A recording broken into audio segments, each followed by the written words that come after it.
မင်္ဂလာပါရှင် ISO standard ပေါ့နော် International Management System တွေကိုစတင်ကောင်းထဲပေါ်ဖို့အတွက်ဘယ်အရာတွေပြင်ဆင်သင့်တယ်လဲဆိုတာလေးကိုကျွန်မကဗီဒီယိုလေးနဲ့ရှင်းပြချင်ပါတယ်အရင်ဆုံးကျွန်မတို့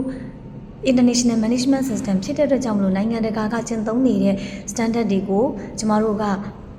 training မယူဘဲနဲ့တော့နားမလည်နိုင်ဘူးအဲ့အတွက်ကြောင့်မလို့ကျမတို့က soft copy ပေါ့နော်သူတို့ရဲ့ requirements တွေကို soft copy ထဲမှာသူတို့ကဒေတာလေးရေးဆွဲပေးထားတယ်clause 1 to 10ရှိပါတယ်ဒါတွေအတွက်ကျမတို့ကအရင်ဆုံးသိမှသာလျှင်လိုက်လုပ်လို့ရမယ်အဲ့တော့ကျမတို့အရင်ဆုံး training ယူရပါမယ် training ယူပြီးတဲ့အခါကျရင်သက်ဆိုင်ရာ department လိုက်အားလုံးကစတင်ရေးဆွဲရမယ်ဘာတွေရေးဆွဲပြင်ဆင်မလဲဌာနတွေမှာSOP ရေးရှိရမယ် SOP ဆိုတာကကျိုးကလေအရန်ကြီးတွေအရန်များကြီးရေးရမယ်လို့ထင်ထားတယ်ပေါ့နော်ဒါပေမဲ့ကျမတို့ဌာနတစ်ခုတွေမှာရှိနေတဲ့လုပ်ငန်းဆောင်တာတွေကိုဘာတွေလုပ်ပါမယ်ဘယ် process တွေရောရှိပါတယ်ဆိုတာတွေကိုဘယ်လုပ်ငန်းစဉ်တွေရောရှိပါတယ်ဆိုတာတွေကိုကျမတို့ကရေးဆွဲထားရတာဖြစ်တယ်မိမိတို့တကယ်တမ်းလက်တွေ့ပြင်ဆင်လက်တွေ့လုပ်ဆောင်နေတာတွေကို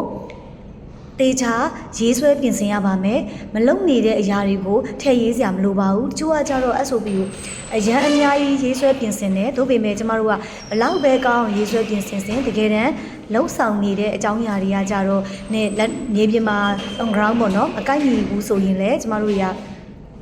ဒါ ISO audit စစ်ခံလို့မရဘူးအဲ့အတွက်ကြောင့်မလို့ SOP ရေးဆွဲရမယ်လိုအပ်တဲ့ record တွေပြင်ဆင်ရပါမယ် record ဆိုတဲ့နေရာမှာမိမိတို့လုပ်ငန်းစဉ် process လုပ်ငန်းစဉ်တစ်ခုချင်းစီမှာလိုအပ်တဲ့record လေးတွေပေါ့နော်ဘာတွေလဲဆိုတော့အမှ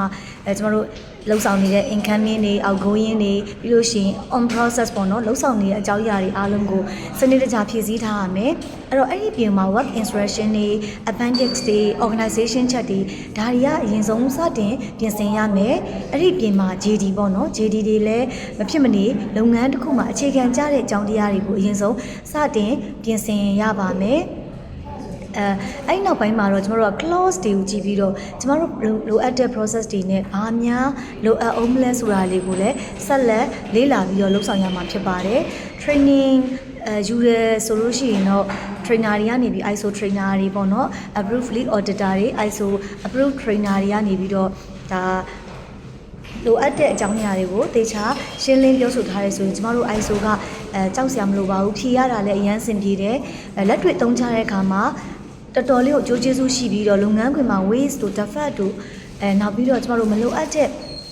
အရာတွေပေါ့နော် waste တွေကိုဖယ်ရှားပေးနိုင်မှာဖြစ်ပါတယ်ဒါကြောင့်မလို့